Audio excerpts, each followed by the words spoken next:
Hola, ¿qué tal? Muy buenas noches, qué gusto estar con usted y poderle acompañar con las noticias. Mi nombre es Juan Carlos Sandoval y le presento nuestros titulares.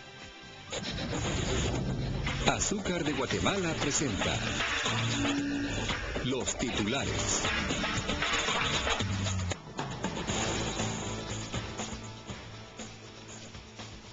Hablemos de noticias y es que se da una protesta por parte de comunitarios de San Juan Zacatepec, es caminata por la cementera que se construye cerca de sus comunidades.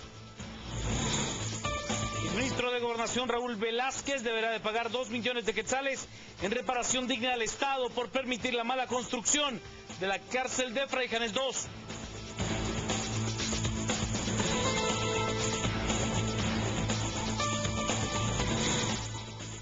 Según la UNE, el gobierno quiere privatizar la Superintendencia de Administración Tributaria SAT. El directorio de la SAT niega los señalamientos.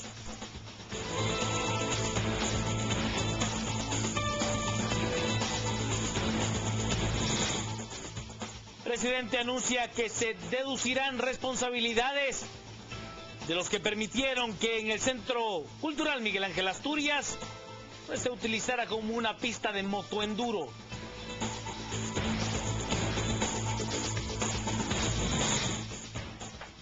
En la Copa del Mundo, Alemania se establece como firme candidato luego de golear 4-0 al representativo nacional de Portugal.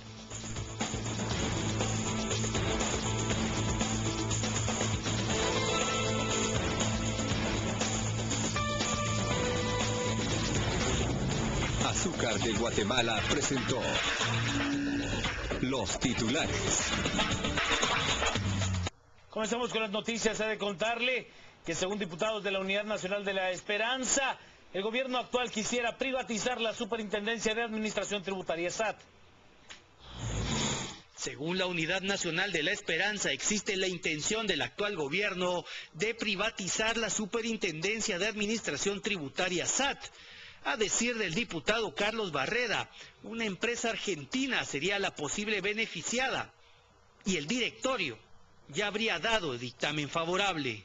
Negocio que a un inicio significa 80 millones adicionales anuales por varios años a la administración tributaria, aparte del 2% que cobra de los ingresos tributarios, que de 2008 a la fecha le hemos dado más de 5.000 millones a la SAT, ahora le vamos a dar 80 adicionales y encima de eso una empresa va a cobrar un porcentaje o una comisión por la recaudación. Empresa argentina que ya dio dávidas de una serie de granjerías invitando a la Argentina a más de 12 funcionarios de la administración tributaria desde el año 2012. Acá se evidencia el posible desconocimiento de los directores de ese negocio, pero ya dieron el aval con este dictamen para privatizar o concesionar los servicios de recaudación de la SAT. Ante las aseveraciones por parte del diputado Carlos Barreda de la Unidad Nacional de la Esperanza, autoridades de la SAT negaron las aseveraciones y las catalogaron de falsas suposiciones. Los directivos de la SAT reconocieron que efectivamente viajaron a la ciudad de Córdoba, pero según ellos para conocer el modelo de recaudación fiscal de aquel lugar que es bastante eficiente. Lo del viaje a Córdoba, Argentina, fue una cuestión eminentemente técnica, donde en lo personal fui invitado por el superintendente Gutiérrez para que fuera a ver en el estado de Córdoba un sistema de recaudación que existe, que les estaba provocando muy buenos resultados. Y para ver qué se podía implementar de eso aquí en la administración tributaria. Y eso fue una petición que me hizo el superintendente de esa época, a la cual accedí con el propósito de ver de qué manera se subía la recaudación, que es la preocupación constante del directorio de la administración tributaria, cumplir con las metas de recaudación, mejorar los sistemas tanto recaudatorios como de fiscalización que existen, y precisamente de eso se trataba. el Centro Cultural Miguel Ángel Asturias, patrimonio de la nación, fue utilizado este fin de semana. Es como una pista de motoenduro, aunque usted no lo pueda creer. ¿Alguien ha visto una pista de motocross en un centro cultural? En otros países no, pero en Guatemala sí. Este domingo, el Centro Cultural Miguel Ángel Asturias, donde se encuentra el Teatro Nacional, sirvió para que motoristas que practican motoenduro hicieran sus piruetas por jardines e incluso por gradas. El resultado es este: lodo, grama destruida, gradas quebradas. El presidente se pronunció y dijo que se tienen que deducir las responsabilidades. Ya se está haciendo la averiguación, fueron dañadas 4 gradas, ese es lo que se dañó fueron 4 gradas que están en el exterior. Pero están revisando y se van a deducir las responsabilidades también. Son unas motos que entraron hasta el Teatro al Aire Libre, no sabemos con autorización de quién, ni en qué forma lo hicieron, ni por dónde entraron, pero todo eso se está, ahorita ya se le pidió al ministro de Cultura para que hagan la investigación también de parte de ellos y que nos presenten un informe lo más rápido posible que nos permita deducir las responsabilidades a las personas que permitieron el ingreso de esas motos. Lo increíble es que ninguna de las autoridades se hacen responsables de este fiasco, de personas que no tienen conciencia que les ayude a diferenciar entre un lugar para ir a ver una obra o escuchar un concierto de música clásica o dar vueltas saltando en moto. En el proceso penal que se llevó a cabo por la construcción de mala calidad de la cárcel de Fraijanes II, el exministro de Gobernación, Raúl Velázquez, deberá pagar una indemnización al Estado de Guatemala por 2 millones de quetzales. 2 millones de quetzales tiene que pagar el exministro de Gobernación Raúl Velázquez por perjudicar el patrimonio del Estado de Guatemala, resolvió el Tribunal Octavo de Sentencia Penal presidido por el juez Elvis Hernández. Esto luego que fue declarado responsable del delito de incumplimiento de deberes debido a que no denunció irregularidades en la construcción de la cárcel de máxima seguridad Fraijanes II. Asimismo, el juez contralor del caso resolvió absolver de todo pago a los 2 auditores de la Contraloría General de Cuentas, Francisco Javier Villatoro y Luis Antonio Álvarez Pereira, quienes también fueron sentenciados a 1 año de prisión por el mismo delito. Según el juzgador, lo resuelto es basado en las 3 auditorías realizadas por el proceso, en el cual se establece el adendum número 2, que estableció que se quitó 1 millón de quetzales destinados a la remodelación de Santa Teresa y se incrementó el costo de la obra Fraijanes II en 1 millón más sin justificación. Operación que dañó el patrimonio del Estado de Guatemala. La cartera del Interior invirtió 17.4 millones de quetzales en 2009 y la Procuraduría General de la Nación había solicitado un resarcimiento de 10 millones. El exministro Raúl Velázquez continúa ligado a proceso penal por las irregularidades en la compra de combustible para la policía por el desvío de 40 millones de quetzales. Pausa, regresamos con más noticias a las 8:45.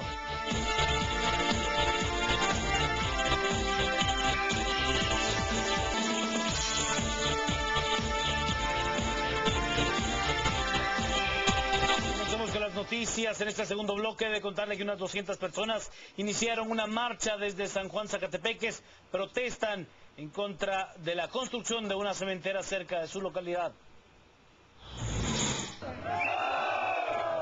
Desde tempranas horas de este lunes, desde San Juan Zacatepeque salieron a pie con rumbo hacia la capital unos 200 pobladores. El objetivo es rechazar el tramo carretero que se construye hacia la cementera ubicada en la misma localidad. Según representantes de 12 comunidades, ni el gobierno ni la cementera están respetando su propiedad. Por el descontento, la imposición de la empresa de Cementos Progreso en el área y la imposición, lo que es la construcción de la carretera anillo regional, la manera como se está violentando los derechos a las propiedades comunidades. En este caso hay varias personas que han sido manipulados y ha sido coaccionado de parte de los mismos promotores de la cementera. Lo están intimidando a las personas, obligándoles para que dejen sus propiedades. El recorrido para este lunes concluyó en el Centro Universitario Metropolitano en la zona 11 y continuará este martes a primera hora hacia distintas instituciones del Estado. Según los pobladores, buscarán el diálogo hasta que sean consideradas sus peticiones. Estaríamos saliendo desde las 6:30, 7 de la mañana, dirigiéndonos para la Corte Suprema de Justicia para dejar un amparo. De luego nos iríamos ante el Ministerio Público y luego hacia el Congreso de la República, y a las 3 de la tarde tenemos la cita con el presidente de Otto Pérez Molina. La cementera está ubicada en San Juan Zacatepec, y así se tiene previsto que empiece a funcionar en el 2016, pero el tramo carretero se construye desde marzo del 2013. Desde entonces los pobladores han mostrado su inconformidad. Según el presidente de la República, más de 1,000 niños guatemaltecos están detenidos en los Estados Unidos por entrar de manera ilegal. El presidente Otto Pérez Molina dio a conocer que actualmente hay más de 1.500 niños guatemaltecos retenidos en Estados Unidos por intentar pasar de forma ilegal a ese país. El dato que nosotros tenemos actualizado en la frontera o en los albergues, actualmente hay en Texas, en total son 889 niños no acompañados. Y en Arizona son 663 niños guatemaltecos, migrantes no acompañados. Esto da un total de 1.552 niños que están o en el área de la patrulla fronteriza o en los albergues que están destinados para poder atender a los niños. Así que estamos hablando de 1.552 niños en este momento. Por supuesto la cifra varía y el monitoreo que está haciendo Cancillería es a diario para saber cómo está. El mandatario deja claro que los niños no se están yendo ni por violencia, ni en búsqueda de trabajo, sino por buscar a sus familias. Los niños migrantes no acompañados, la mayoría de los niños migrantes no acompañados guatemaltecos buscan ir a Estados Unidos a reunirse con su familia.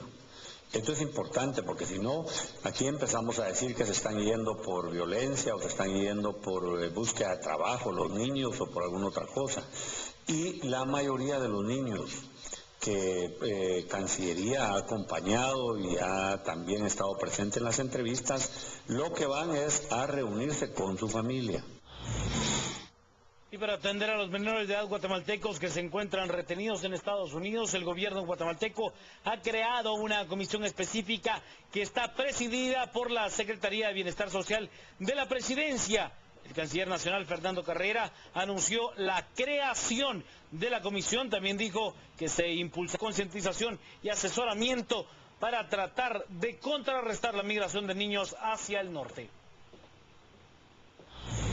Hace aproximadamente 4 semanas, por acuerdo gubernativo, se creó una comisión de trabajo de alto nivel presidido por la primera dama, con la Secretaría Técnica, la Secretaría de Bienestar Social, para precisamente dar seguimiento a las acciones coordinadas del gobierno de Guatemala de respuesta al problema de la niñez migrante.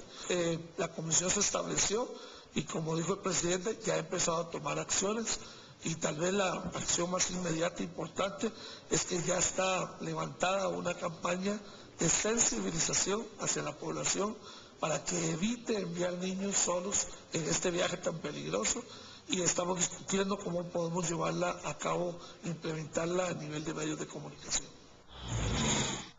Este segmento es presentado por Jaguar Energy. Seguimos trabajando para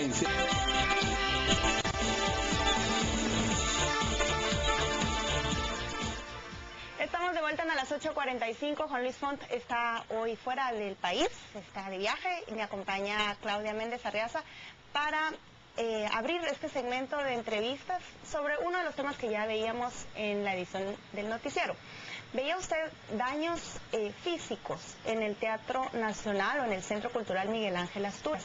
Hubo el pasado domingo, como parte de las festividades de junio, una competencia de cross country urbano, donde participaron motoristas hicieron un recorrido de casi 3 kilómetros en la capital que incluyó la instalación del Teatro Nacional.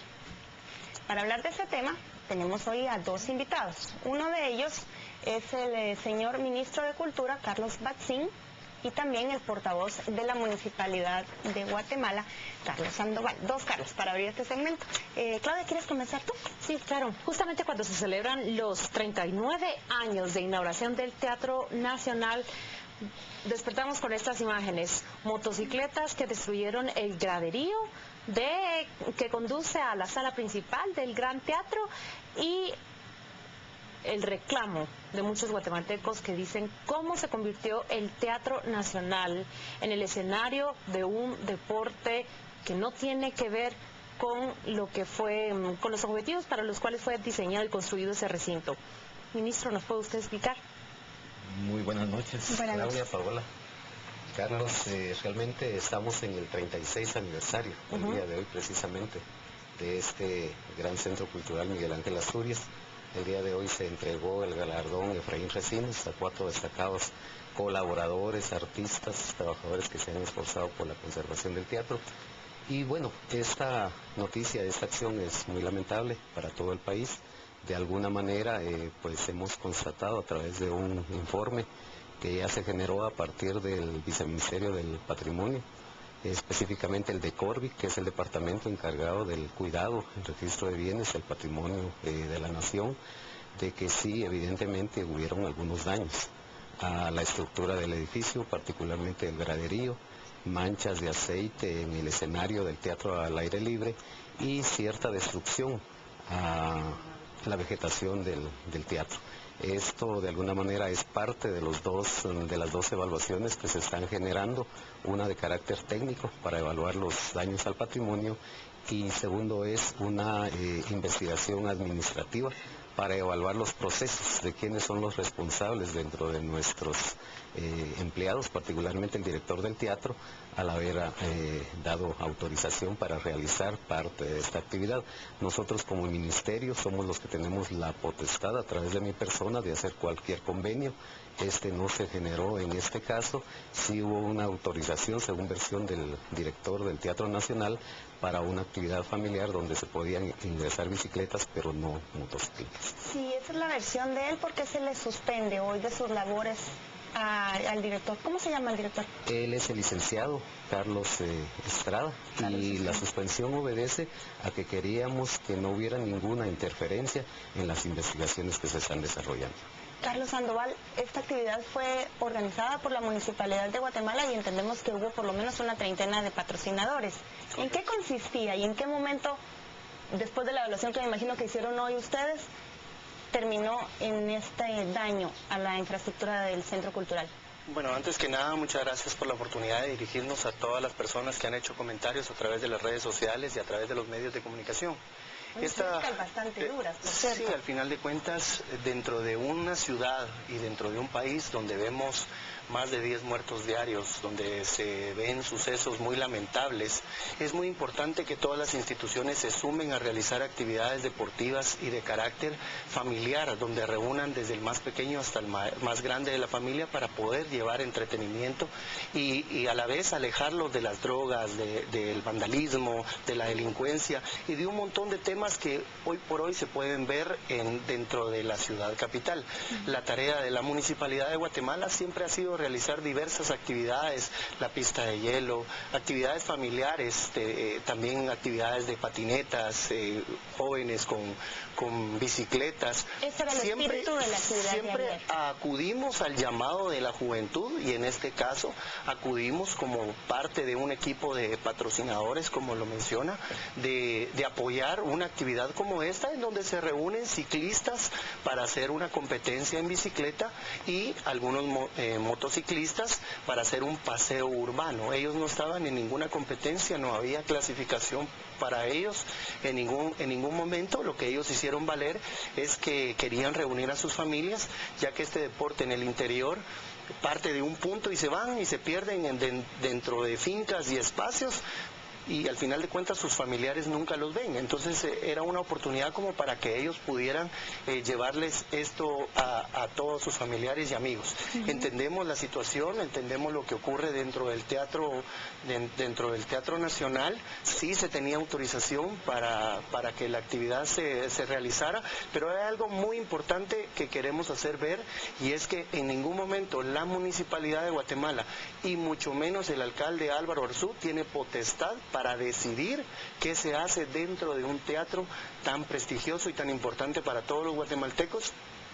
Esto le compete al ministro o al ministerio, en este caso, ¿verdad?, a través de la dirección del Teatro Nacional, y no le compete al alcalde dar la autorización. En este caso nos sumamos todos. Si se ofendió a alguien, pues pedimos disculpas públicamente, principalmente yo en nombre de toda la administración municipal y en nombre del alcalde, y lo que se está viendo también es que todas las instituciones formaron parte de esta actividad, porque es una actividad familiar donde se venía a disfrutar.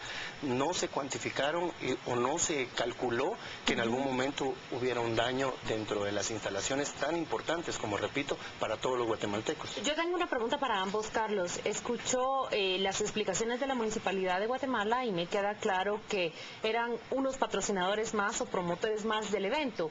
Pero también me llama la atención que cuando se trata de, por ejemplo, el paseo de pasos y pedales, cuando se trata de las famosas carreras que ustedes convocan y organizan, siempre hay empleados municipales que están monitoreando el desempeño y el desarrollo de las actividades. La pregunta para Carlos de Municipalidad es esa: ¿hubo alguien que monitoreó el desarrollo de esa actividad?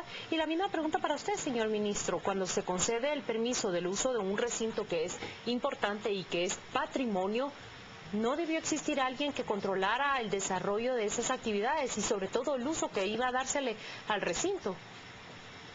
¿Quién quiere comenzar, señor ministro? Efectivamente, nosotros tenemos esa responsabilidad en el sentido de que hay cierto nivel de trabajadores que se ocupan de la seguridad del teatro.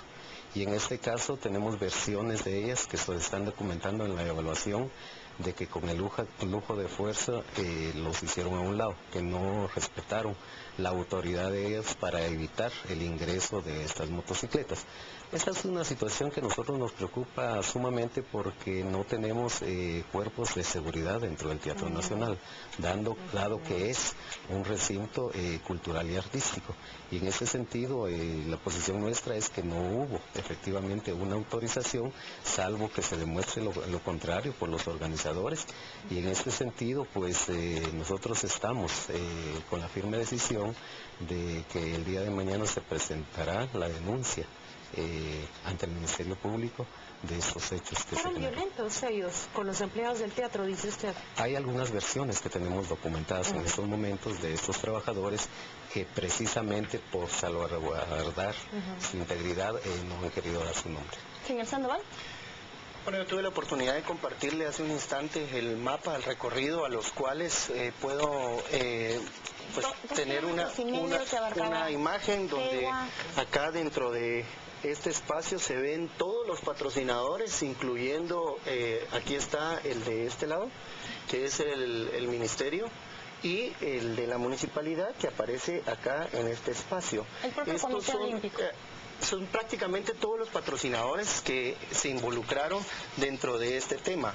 Esta es la autorización para poder utilizar las instalaciones del teatro. La verdad, como repito, la municipalidad no tiene una potestad para decidir sobre un espacio.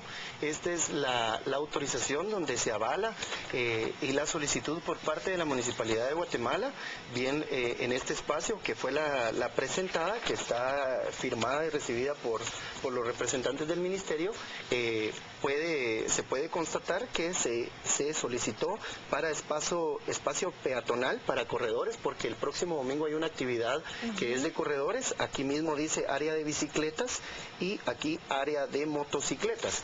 Entonces, ¿es responsabilidad compartida? ¿Nos quiere usted explicar? A mí me gustaría que leyera las dos cláusulas de solicitud. Yo lo que pues menciono es que de verdad nosotros estamos conscientes de lo que ocurrió. ocurrió, nosotros a primera hora, el día lunes, desde ayer en la noche precisamente tuvimos comunicación con el director y nosotros le ofrecimos las cuadrillas para entrar de forma inmediata pues a remozar lo que se ha dañado. Al final de cuentas, la Municipalidad de Guatemala siempre ha tenido un trabajo muy en conjunto con el Teatro Nacional, con el Ministerio, con el ministro, el alcalde tiene muy buena relación y hemos apoyado desde hace más de 10 años en diversos trabajos dentro del Teatro Nacional, en poda de árboles, en temas de jardinización, en temas de limpieza, hay un apoyo verde. Y un trabajo en hay conjunto. Un apoyo. Déjame interrumpirle ahí, Carlos, porque usted decía al principio que el teatro es para actividades culturales, no deportivas,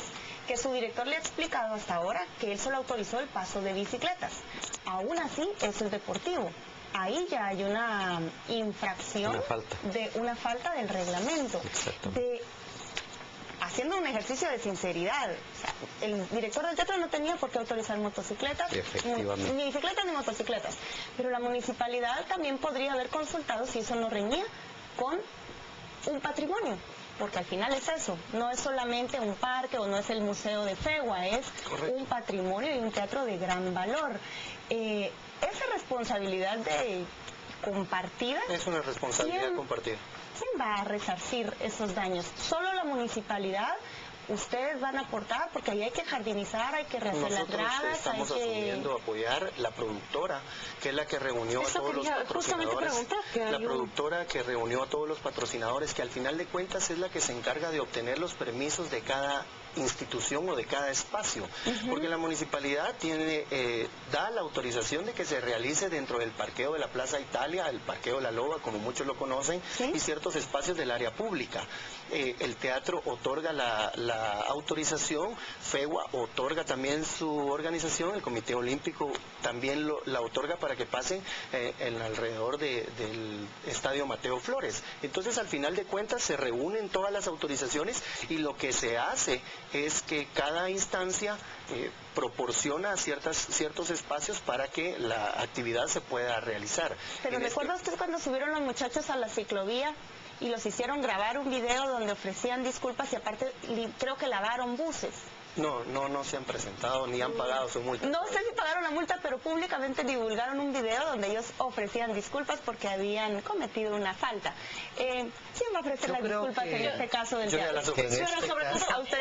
Ustedes ambos las están ofreciendo públicamente. Me queda claro que tanto el Ministerio de Cultura y Deportes como la Municipalidad de Guatemala, más explícitamente que el Ministerio de Cultura y Deportes, ofrecen una disculpa a los ciudadanos. La pregunta es, ¿y los motoristas? ¿Han hecho un llamado, un esfuerzo? ¿Se han comunicado, la productora especialmente, que parece ser la organizadora de todo este evento? ¿Van a ellos directamente a resarcir esto? Ofrecer disculpas que nosotros lográramos reparar esta situación. Y sobre todo se puede reparar. Aquí ya es una cuestión de haber reñido con la ley. Y por eso es que no estoy de acuerdo de que es una situación compartida. Creemos que como Ministerio de Cultura y Deportes tenemos algunos trabajadores que irrumpieron con las funciones que tienen y violaron el reglamento, la misma ley del patrimonio y el reglamento del Centro Cultural Miguel Ángel Asturias. En este caso, tanto el Centro Cultural como sus alrededores, que son el Centro Cívico, ya son un patrimonio de la nación. Y la ley dice que cuando es patrimonio de la nación, es incluso el Instituto de Antropología e Historia el que tiene que dar esas autorizaciones.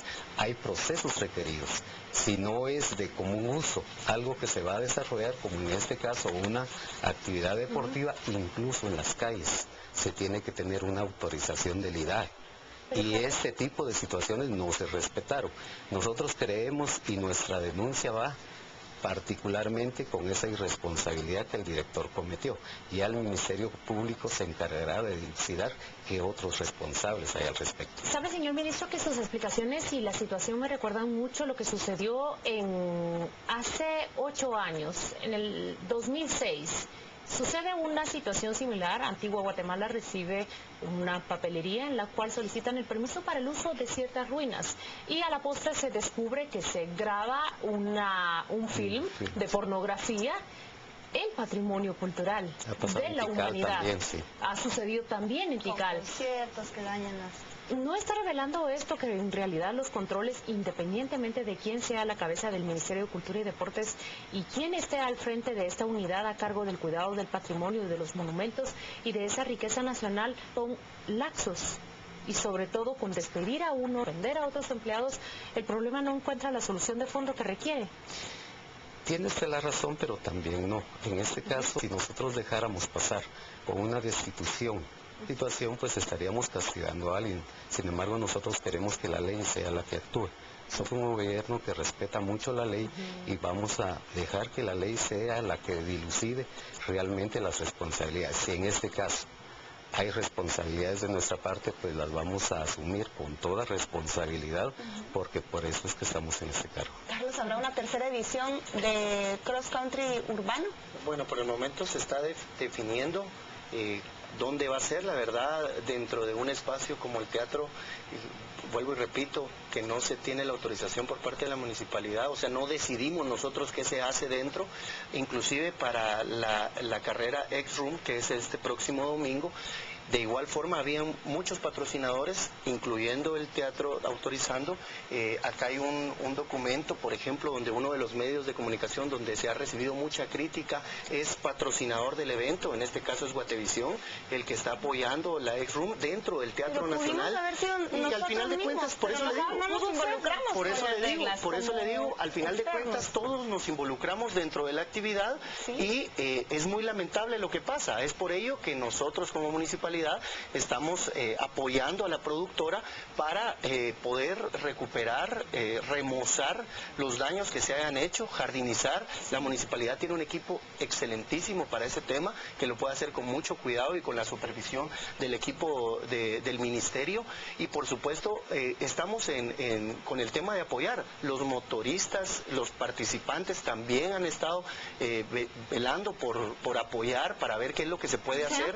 Se han presentado toditos, han mandado información y se han llamado, y algunos se han apersonado a la Municipalidad de Guatemala para poder aclarar este tema y brindar el apoyo. Yo creo que aquí todos hemos aprendido algo, y algo bueno. Pero yo tengo tal vez solo aclarar que para la restauración se necesita que esté autorizado por la autoridad correspondiente, en este caso el IDAE. No se puede hacer intervención de un patrimonio, aunque sean expertos, si no hay una autorización correspondiente. Lo positivo es que la gente está defendiendo mucho, bastante beligerante la reacción en redes sociales, un patrimonio nacional. Yo creo que es lo único respetable de eso, y las lecciones aprendidas. En el siguiente segmento vamos a hablar de la victoria de Juan Manuel Santos en Colombia y la derrota de Óscar Zuluaga. Que eso con nosotros, regresamos en breve, gracias a los invitados. No se pierda el siguiente segmento.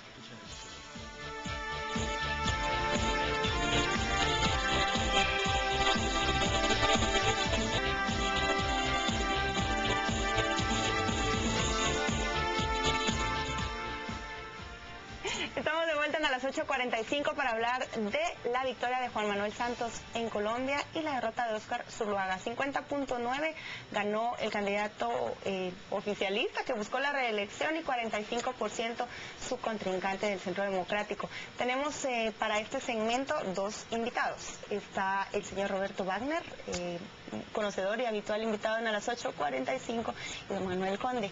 Mucho gusto, gracias por acompañarnos. También experto en temas internacionales, pero lo hemos buscado específicamente porque usted ha estado muy de cerca con el proceso de paz, las conversaciones en La Habana de parte del ejército colombiano. Usted nos explicará más a detalle y tendrá una opinión que compartirnos en esta... Claro que sí. En este segundo segmento. Si quiere, comenzamos con usted. ¿Qué cree usted que fue lo que él determinó, esa brecha que se abrió ya en esta segunda jornada electoral en Colombia para que Juan Manuel Santos ganara? Yo creo que fue su gran convocatoria en términos de no quedarse afincado en los grupos tradicionales que han apoyado tanto al uribismo como a su propuesta política, sino haberse abierto a otros grupos de un centro izquierda, uno de ellos el Polo Democrático, que es uno de los grupos de izquierda latinoamericanos más responsable y más constructivo, y a otros grupos que verdaderamente venían comprometidos con el proceso de paz. Yo creo que para bien o para mal de Colombia, la paz fue un objetivo electoral, fue una propuesta política, y entonces era o la guerra de Uribe o la paz de Santos, lo que no es sano muchas veces, porque el volver la paz instrumento de guerra política complica después el trabajo a futuro, pero creo que el presidente Santos tuvo la habilidad, por ejemplo, de sacar a funcionarios importantes de su gobierno al trabajo político. Rafael Pardo, ministro de Trabajo, fue inmediatamente a trabajar todo lo que era el área en Bogotá, a ganar muchos votos del centro izquierda, y así él fue destacando gente y que le permitió crear una gran alianza, que independientemente de que hoy diga la izquierda, nos vamos a la oposición, vamos a ser vigilantes del proceso de paz, pues esos grupos lo respaldaron y logró superar la ventaja que Iván Zuluaga le sacó en la primera ronda electoral, pero creo que fue su gran capacidad de convocatoria y haber abanderado la paz. Se considera, por eso los medios colombianos están hablando de que el triunfo de Juan Manuel Santos es en realidad un espaldarazo al proceso de paz que él ha aprendido. Pero no olvidemos que son 7 millones, casi 7 millones también de votos en contra de Juan Manuel Santos. Y se cree que estos votos deben leerse también como un freno o como un mensaje que le dice a Juan Manuel Santos qué es lo que los colombianos están dispuestos a aceptar y respaldar en ese proceso de paz. La justicia transnacional es el gran debate que le toca a Juan Manuel Santos llevar y liderar a partir de este momento. Roberto, actualícenos sobre eso, cuéntanos cuál es el gran reto de convencer a esos colombianos de qué es lo que toca. Bueno, el reto será definitivamente en lo que es el organismo legislativo. Es la primera vez que Colombia, desde lo que fue la Constitución de 1991, que la oposición no va a ser exclusivamente de una ala opuesta ideológica al partido. O sea, la oposición en este caso no va a ser exclusivamente de izquierda. Ahora existe ya una oposición también de derecha.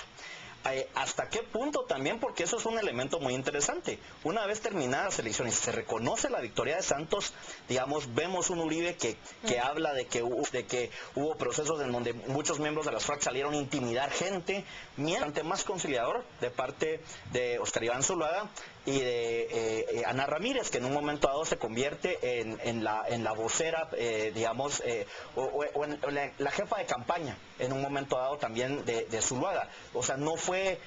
O sea, vemos cómo también el uribismo, de cierta forma, reconoce que no podían tampoco, el tono confrontativo no era, los castigó al final del día. Yo creo que el reto va a tener que ser, digamos, hasta qué punto, sí, estoy completamente de acuerdo, el proceso de paz es el gran tema en la agenda nacional. ¿El gran ganador? El gran ganador no es un proceso fácil, no es un proceso que tampoco hoy mismo Juan Manuel Santos está hablando sobre un tema que aquí causó polémica también. Justicia transnacional. Pero también de la posibilidad de hablar de aumentar, alargar los periodos presidenciales y no permitir la reelección. Porque queda claro de que también en un proceso en 4 años, que tanto ya fue un gran paso llevar el proceso como se está llevando a cabo, pero venir y solucionarlo todo en 4 años, pues tampoco es una cuestión que pueda ser tan fácil. Entonces eso también lo tenemos que reconocer, es el conflicto armado interno, bueno, en América está más largo que haya, ya va para 50 años prácticamente. Entonces no es una cuestión que pensemos que también solo en una administración, con una oposición que ya no es exclusiva de izquierda, y también con los partidos de izquierda que han dicho que van a mantenerse en la oposición, pero que lograron introducir con mucho éxito lo que es la Alianza Verde y el Polo Democrático, los temas de la agenda social. Don Manuel, ¿qué le espera a Juan Manuel Santos con Uribe como senador electo, con una oposición de 19 personas que se oponen abiertamente a esas negociaciones, pero también con la gente que apoya el proceso de paz, pero no quiere concesiones para las FARC, que los quiere ver presos y que le aterroriza verlos convertidos en partido político? ¿Cómo llevar La entrevista de la tarde de hoy del presidente Santos, interesante, muy reveladora.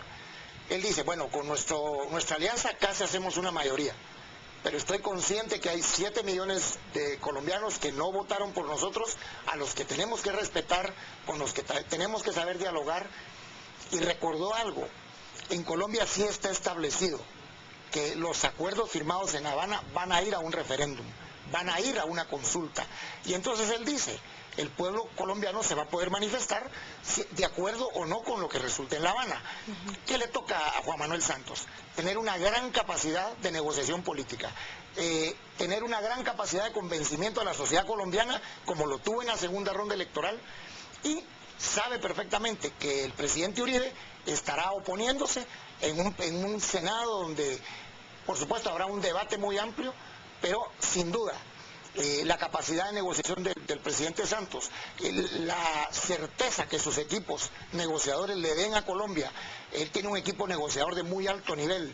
Humberto Lacalle, que es el jefe del equipo negociador, es un hombre, un liberal muy respetado en Colombia.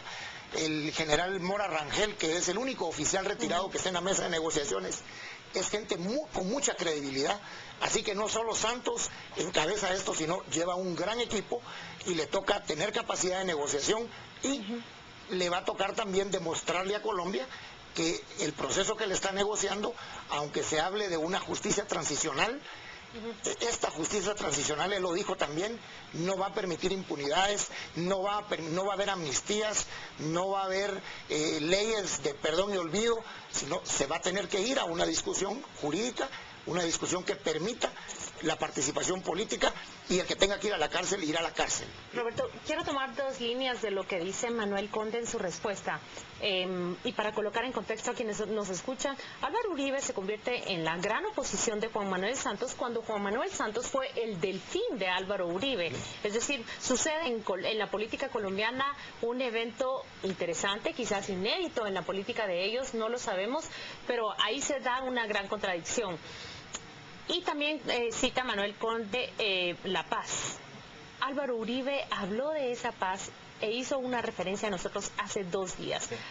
Una como la de Guatemala fue lo que literalmente dijo. ¿Cómo se reacciona ante unas declaraciones que se da al calor de una contienda electoral como la colombiana? Bueno, tal vez empezando con el famoso tweet de la paz mal hecha en Guatemala.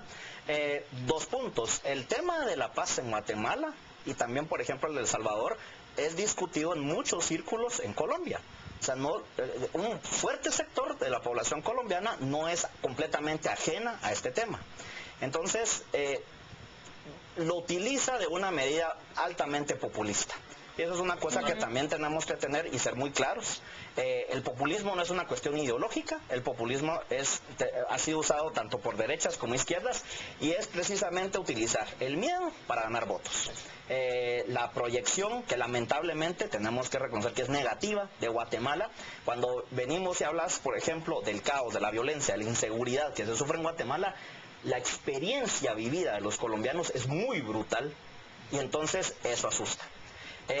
Ahora, sobre, digamos, qué es lo que tiene que pasar, sí, en 12 años es la primera derrota del uribismo, podríamos decirlo así, porque fue Uribe quien, como muy bien decías, Claudia, Santos fue su delfín.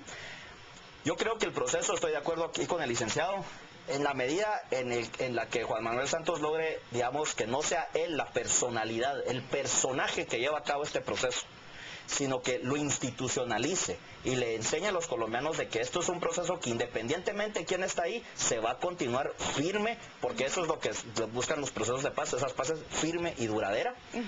Y hasta qué punto entonces la figura de Uribe, en lo que se mantenga esa personalidad, pueda ser, digamos, negativo para él, para Uribe. Entonces, ¿hasta qué punto, digamos, realmente se depende en un momento dado de la figura personalista de un presidente? Y hasta qué punto el otro puede venir e institucionalizar todo un proceso. Muchas gracias. No nos va a dar tiempo de abarcar otras aristas. Nos quedamos con esas impresiones de ustedes. Juan Manuel Santos decía que iba a continuar la misma política exterior para América Latina, pero eso nos da para otro programa. Muchas gracias por acompañarnos. También ustedes quédense con el segmento de deportes. Ya regresamos. Los deportes son presentados por Burger King.